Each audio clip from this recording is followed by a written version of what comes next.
السلام علیکم ورحمۃ اللہ وبرکاتہ۔ ناظرین، امید کرتا ہوں سب خیریت و عافیت کے ساتھ ہوگے۔ آئیے انشاءاللہ عز و جل آج کی اس ویڈیو میں اردو کتاب بہار شریعت حصہ 2 کا پارٹ نمبر 93 پڑھیں گے، اور آج سے ایک نیا بیان شروع ہو رہا ہے، نیا ٹاپک جس کا نام ہے حیض کا بیان۔ ٹھیک ہے، حیض یہ عورتوں کے ساتھ ہی خاص ہے، جو عورتوں کو پیریڈس کے دن میں جو خون آتا ہے اسی کو حیض کہتے ہیں۔ ٹھیک ہے، حیض کا بیان دیکھیں، اس کے بارے میں اللہ عز و جل ارشاد فرماتا ہے قرآن پاک کی آیت کریمہ، یسألونک عن المحیض قل هو اذن فاعتزلوا النساء فی المحیض ولا تقربوهن حتى یطہرن فإذا تطہرن فأتوهن من حیث امرکم اللہ ان اللہ یحب التوابین ویحب المتطہرین۔ ٹھیک ہے، دیکھیں اس کا ترجمہ سنیے۔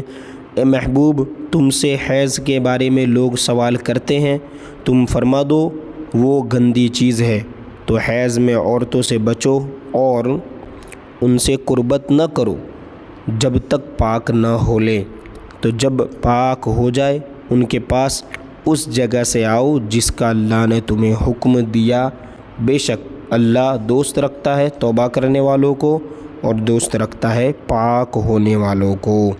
ٹھیک ہے، دیکھیے قرآن کے حکم سے یہ ثابت ہو رہا ہے نا، قرآن سے۔ اس طرح یہ حدیث نمبر 1 صحیح مسلم میں انس بن مالک رضی اللہ تعالیٰ عنہ سے مروی فرماتے ہیں کہ یہودیوں میں جب کسی عورت کو حیض آتا تو اسے نہ اپنے ساتھ کھلاتے نہ اپنے ساتھ گھروں میں رکھتے۔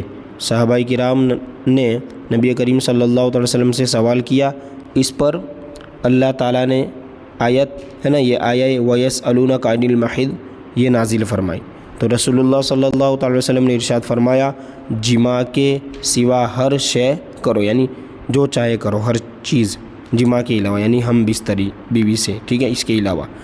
اس کی خبر یہود کو پہنچی تو کہنے لگے کہ یہ نبی صلی اللہ علیہ وسلم ہماری ہر بات کا خلاف کرنا چاہتے ہیں۔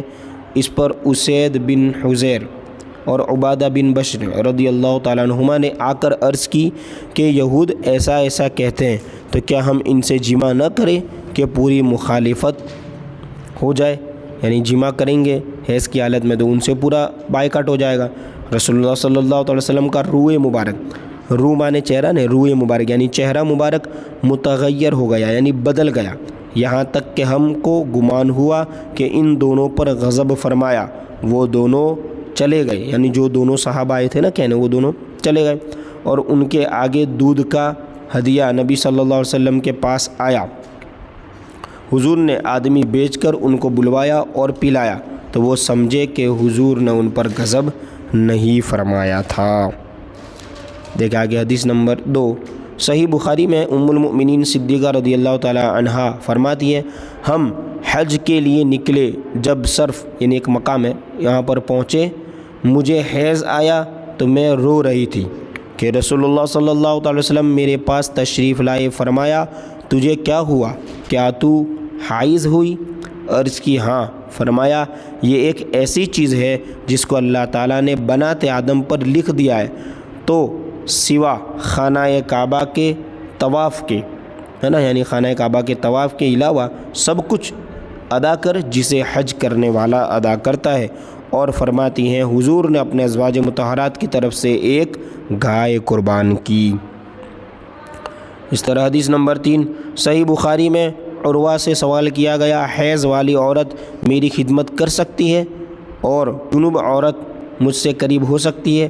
عروہ نے جواب دیا، یہ سب مجھ پر آسان ہے اور یہ سب میری خدمت کر سکتی ہے اور کسی پر اس میں کوئی حرج نہیں۔ مجھے ام المؤمنین عائشہ رضی اللہ تعالیٰ عنہا نے خبر دی کہ وہ حیض کی حالت میں رسول اللہ صلی اللہ علیہ وسلم کے کنگا کرتی اور حضور معتکف تھے، یعنی حضور اعتکاف میں ہوتے، اپنا سر مبارک کو ان سے قریب کر دیتے اور یہ اپنے حجرے ہی میں ہوتی۔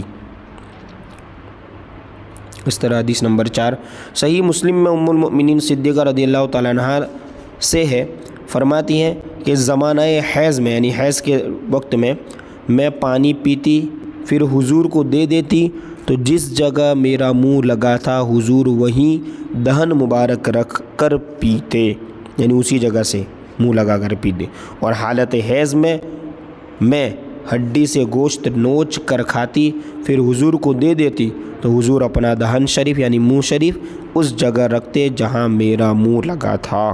سبحان اللہ، دیکھیے کتنی پیاری ادا ہے۔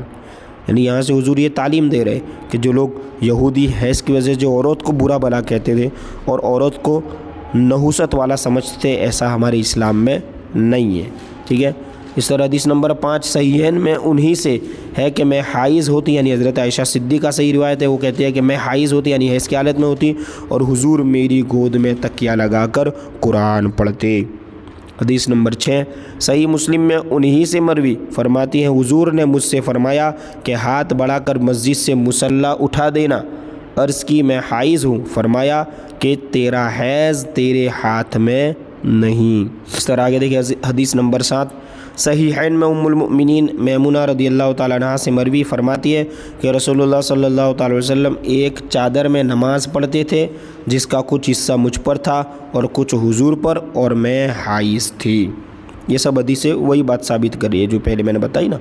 اس طرح حدیث نمبر 8 ترمذی و ابن ماجہ ابو ہریرہ رضی اللہ تعالیٰ عنہ سے راوی کہ رسول اللہ صلی اللہ علیہ وسلم نے فرمایا جو شخص حیض والی سے یا عورت کے پیچھے کے مقام میں جمع کرے یا کاہن کے پاس جائے اس نے کفران کیا، اس نے جو ہے اس کا انکار کیا ہے نا۔ اب کس چیز کا کفران کیا؟ اس چیز کا جو محمد صلی اللہ علیہ وسلم پر اتاری گئی ہے نا، یعنی کتاب کو نہیں مانا، اس نے ٹھکرایا، ٹھیک ہے۔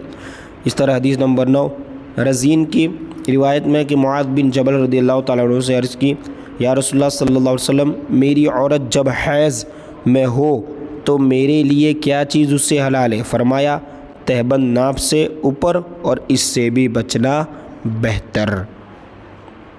اس طرح آگے دیکھیں حدیث نمبر 10 اصحاب سنن اربع نے ابن عباس رضی اللہ تعالیٰ عنہما سے روایت کی کہ رسول اللہ صلی اللہ علیہ وسلم نے فرمایا جب کوئی شخص اپنی بیوی سے حیض میں جمع کرے تو نصف دینار صدقہ کرے۔